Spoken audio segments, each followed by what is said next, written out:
Hey everybody, welcome back to the channel. So today, this is not another video, it's not another reaction video. This one here is about 9/11 and how a small town called Gander, it's a small town in Canada, and basically opened its hearts to a lot of strangers, thousands and thousands of strangers. Now, I haven't seen this before.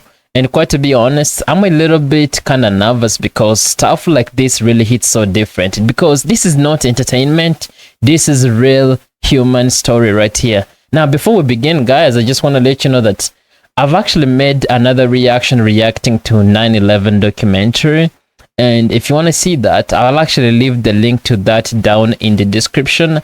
Anyways, let's not waste time. Let's see what this one is gonna be all about. And by the way, guys, look, if you like the video, don't forget to smash that like button, the subscribe button as well. Let's not waste time. What you got for us today? Let's get it. Okay, guys, I'm ready. What you got? 11 came from a remote town. Okay, wait. Let's start that again. Okay, guys, I'm ready. What you got? One of the brightest lights after the darkness of 9/11 came from a remote town in eastern Canada, and that light is still shining. CBS News travel editor Peter Greenberg is here with an inspiring story of people at their best. And this is really an inspiring story that just keeps on going. It keeps getting better and better. And you remember when U.S. airspace was closed on the morning of 9/11, nearly 7,000 passengers and crew members bound for places like Miami, Dallas, and New York suddenly found themselves landing in the tiny town of Gander in Newfoundland. But instead of feeling trapped, they were about to be embraced. Just minutes after the terror attacks of September 11, 2001, hundreds of passenger jets racing towards the United States were ordered to land. Wow. Yeah, that's the first medal day. Hannah and Dennis O'Rourke were on Aer Lingus Flight 105 from Dublin to New York when they were diverted to Gander Airport on the easternmost edge of Canada. Newfoundland, right? Gander International. On a typical day, it looks like this. 7 planes in, 7 planes out. But all that changed one Tuesday morning 10 years ago. In a span of just 90 minutes, this little airport was transformed into a major international hub. 38 jumbo jets carrying 6,700 passengers and crew found themselves on Gander's doorstep with nowhere to go and nowhere to stay. Oh my God, that's so crazy. Just imagine being on a plane. You are confused, you are scared, no idea what's happening, and you land in a place that you've never had before called Gander. I mean, this whole time kind of basically just showed up.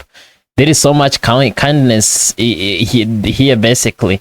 I'm just so curious because, guys, I just want to ask you a question because I truly want to know.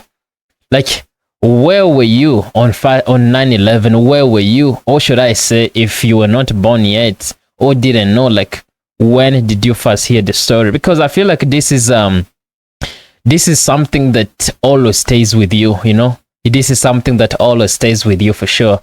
All right, let's keep on listening, guys. How many hotel rooms do you have in Gander? 500. 500 hotels? And that's sufficient for most of our needs on a day-to-day basis. So basically you had a problem with about another 5,700 rooms you needed to find. Yeah, but we knew we'd have no problem with that. We knew our people would come through. And come through, they did. In a matter of hours, the town of 9,000 had mobilized a volunteer army to assist the plain people, as they were now being called, bringing food, medicine, and clothing to makeshift shelters in local schools and Legion halls. Striking bus drivers returned to work to provide transportation, and the people of Gander opened their homes to thousands of strangers. Yo, guys, you can really see this is real humanity right here, seriously.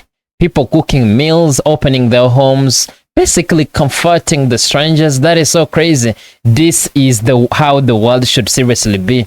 This is how the world should seriously be for sure. Sheila Cooper was one of those who offered help. Well, we went into action, and it was unbelievable how the people opened their hearts and their doors. Wow. For the passengers, who had spent most of that first night on board an airplane, it was only when they disembarked that the magnitude of the day's events finally set in. They were all together in what seemed to be the middle of nowhere. I think we were just happy to be on the ground at that point, given what we had heard. I was more concerned about the people, the victims, and I felt quite lucky. For Hannah and Dennis O'Rourke, the feelings of desperation shared by all Americans hit even closer to home. Their 44-year-old son, Kevin, a New York City fireman, had been one of the first responders at Tower 1 of the World Trade Center. It was horrible to see on TV what was happening. And I looked at that and I didn't want to alarm her, but I knew nobody coming out of that. For the days the O'Rourkes were in Gander, Beulah helped them cope. Beulah would take us out, to hers, take a shower, and sit out, have a glass of wine or that. And she kept us going.